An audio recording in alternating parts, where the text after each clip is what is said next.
కానీ చాలామంది రైటర్లకి, డైరెక్టర్లకి, యాక్టర్లకి వాళ్ళ ఫస్ట్ సినిమా అనేది ఒక ప్రిఫిక్స్ అయిపోతుంది. సినిమాలు సీతారామ శాస్త్రి గారి నుంచి సత్యం రాజేష్ దాకా ఎవరైనా కూడా. బట్ ప్రొడ్యూసర్కి అలా అవడం ఇదే. ప్రొడ్యూసర్కి బన్నీ పేరు మీకు యాడ్ అయ్యి అవనస్ మీ ఒకళ్ళే. అంటే అది మరి ఓ రకంగా బ్లెస్సింగ్ కూడా కదా అది. మరి ఈ బన్నీ వాస్ వర్క్స్ అనే విషయం ఆయన చెప్పారా యా హీ నోస్ బన్నీ గారికి? He knows. అంటే నేను అసలు ఫస్ట్లో బ్యాచ్ బి అనుకునేవాళ్ళం. నేను ఎస్కే అని కలిపి అది రిజిస్టర్ కూడా చేసాం, బ్యాచ్ బి అని. దాని తర్వాత మళ్ళీ అది ఎందుకు ఎదరకెళ్ళలేదు. అందుకని అప్పటి నుంచి నాకు ఆ కోరుకుండేది.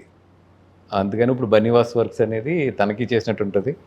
అందుకే లోగో కూడా ఒక చిన్న మన ర్యాబిట్ ఉంటుంది కదా, ర్యాబిట్ని జనరల్లీ బన్నీ అంటారు కదా, ఆ లోగో కూడా దాని నుంచి చిన్నది వేద్దాం అని చెప్పి యానిమేషన్. నేను బన్నీవాస్ వర్క్స్ అన్నది అదొకటి కట్ చేసి, సరే ఎందుకే కాదండి, మీరు ఎంత ఎక్స్ప్లెనేషన్ ఇచ్చినా కూడా మీ బన్నీవాస్ వర్క్స్ అనేది బయటకు వచ్చేసరికి రకరకాల కథనాలు బయటకు వచ్చేసాయి. మీకు గీతాలు పసకటం లేదనో, లేకపోతే ఇదనో. కానీ మీరు చూస్తే బన్నీవాస్ గారు గీతా ఆఫీస్లోనే ఉన్నారు. మీరు ఇంటర్వ్యూ అయితే గీతా ఆఫీస్లోనే ఇస్తున్నారు. మీరు ఇంత నా రూమ్లోనే కూర్చున్నారు. అదే రూమ్ కూడా ఈ మధ్యలో 1 month క్రితమే మొత్తం అప్గ్రేడ్ చేశారు రూమ్ అంతా. చూశాను, బాగుంది. అసలు అది లేదండి, అది బయట ఊహాగానదే కానీ. But internally our bonding is very strong. And especially me and Arvind garu is like, మేము ఎవ్రీడే ఆయనతో నేను 2-3 తిట్లు తినందే నాకు ఆ డే గడవదు. రెండోది అంటే ఆ ఎనర్జీ కూడా రాదు. ఆయన ఎప్పుడు నేను ఏదోటి అంటానో ఆయన 2 తిడతాడు, అది తిట్టితే ఓకే అని చెప్పి అక్కడి నుంచి మనకు కూడా ఒక ఎనర్జీ స్టార్ట్ అవుతుంది. అదే నాకు అందం కూడా రోజులోని. అది కారణంగా అంటే ఏ కంపెనీలోనా సరే గీతాన్ని పక్కన పెట్టండి, నేను పనిచేసిన కంపెనీ కావచ్చు, మీరు పనిచేసిన కంపెనీ కావచ్చు, ఇంకొకరు పనిచేసిన కంపెనీ కావచ్చు, కంపెనీ ఓనరు ఒక మనిషిని చేరదీస్తారు అవసరం కాబట్టి, దాన్ని ఒక స్టేజ్కి వెళ్ళేదాకా. బట్ కంపెనీ మనుషులు, సొంత మనుషులు వచ్చేసరికి అది చాలా పెద్ద సంస్థలో జరిగింది. మన ఇక్కడ పేర్లు చెప్పుకుంటే బాగుండదు కానీ ఒక పెద్ద సంస్థలో సన్ టేక్ ఓవర్ చేసేసరికి అంతవరకు ఉన్న ఆయన తాలూకా మనుషుల్ని అందరినీ టార్చర్ చేశారు. ఒక 20-30-40 మందిని టార్చర్ చేశారు. ఇలాంటి ఒక చిన్న తేడా అనేది ఎప్పుడు కూడా ప్రతి కంపెనీలో ఉంటుంది. ఇక్కడ గీతాలో ఏమైనా ఉంటుంది? ఇక్కడ గీతాలో అస్సలు.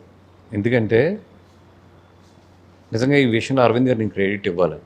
ఎందుకంటే ఆయన ఇప్పుడు నిజంగా నాలాంటి వాడిని ఎంకరేజ్ చేయట్లేదు. ఆయన దగ్గర ఆయన చుట్టాలు కానీ, ఆయన రిలేటివ్స్ కానీ, లేదా బోల్ మంది ఉన్నారు. But he's always where the talent is, he travels there. And రెండోది ఒక మనిషి దగ్గర ఫామ్ అవుతుంది, లేదా ఒక మనిషి దగ్గర లేదా ఆయనకి అన్కంఫర్ట్ లేనప్పుడు the exit or the relation అనేది ఒకటి ఉంటుంది చూసారా, is a wonderful person in that. మీకు అరవింద్ గారితో పార్ట్నర్షిప్ చేసిన ఎవరు కూడా అన్సాటిస్ఫైడ్గా బయటికి వెళ్ళరు. ఈవెన్ ఈయన ₹1 కావాలితే ఈయన లాస్ తీసుకుంటాడు కానీ పార్ట్నర్ని ఎప్పుడు కూడా చాలా సాటిస్ఫైడ్గానే బయటికి పంపిస్తాడు. That's why his partnership is always strong. అట్లాగే ఏంటంటే ఈ కంపెనీలో అంటే ఆయన ఒక రోజు ఎప్పుడైతే 2011లో నన్ను పిలిచి ఓకే ఇక్కడి నుంచి నువ్వు ఎదరికి తీసుకెళ్తున్నావు అని చెప్పి ఆయన అన్నారు, that day it self is decided నాకు ఒక సర్టెన్ ఏజ్ వచ్చింది అండ్ ఐఎమ్ గోయింగ్, నేను వేరే వ్యాపారాల్లోకి దీన్ని స్ప్రెడ్ అవుతున్నాను కాబట్టి అన్న రోజున ఆయన నాకు చాలా క్లారిటీగా చెప్పాడు, this is 15 years of your journey. 11లో స్టార్ట్ చేశారా? ఏమండి 2011లో 14 years. ఆయన అప్పుడు నాకు 15 years అన్నట్టు. ఆయన 15 years, నువ్వు 15 yearsలో మినిమం 20 సినిమాలు 20 సినిమాలు తీయాలి. ఏం తీశారు? నేను 26-27 తీసాను. 20 సినిమాలు తీయాలి. బట్ 15 yearsలో నీ వెనకాల మినిమం ఒక 5గురిని తయారు చేయాలి నువ్వు అన్నారు ఆయన. ఇది 2011 జూన్లో చెప్పిన మాట, కరెక్ట్గా 14 years అవుతుంది. అప్పుడే GA2 అనేది కూడా స్టార్ట్ అయింది అక్కడి నుంచే. ఇప్పుడు ఈ 14 yearsలో 26 సినిమాలుతో లెక్క వేసుకుంటే బ్యాలెన్స్ షీట్ ఆయనకి ప్లస్లో చేసి ఇచ్చారా? 100% ప్లస్లో ఉంది. He's happy and he's more happy. అక్కడ కొన్ని మైనస్లు ఉంటాయి, కొన్ని ప్లస్లు ఉంటాయి.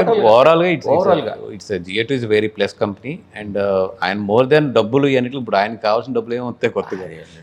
ఆయన ఇట్లు కన్నా కూడా హ్యాపీ ఏంటంటే సో మెనీ యంగ్స్టర్స్ ఇప్పుడు ఎస్కేన్ కానీ ఇందాక మీరు చెప్పిన పేర్లన్నీ కూడా వాళ్ళందరూ కూడా ఒకే ఒక్క సంస్థ, వాళ్ళ రిలేషన్స్ కాకుండా, వాళ్ళ ఫ్యామిలీ మెంబర్స్ కాకుండా బయట నుంచి వచ్చిన వాళ్ళని ఇంతమంది ప్రొడ్యూసింగ్ చేసిన సంస్థ అయితే మాత్రం 100% అది గీతా ఆర్ట్స్. దట్టు అరవింద్ గారు నేనున్న ఈ ఎరాలో జరగడం అనేది వీఆర్ సో హ్యాపీ.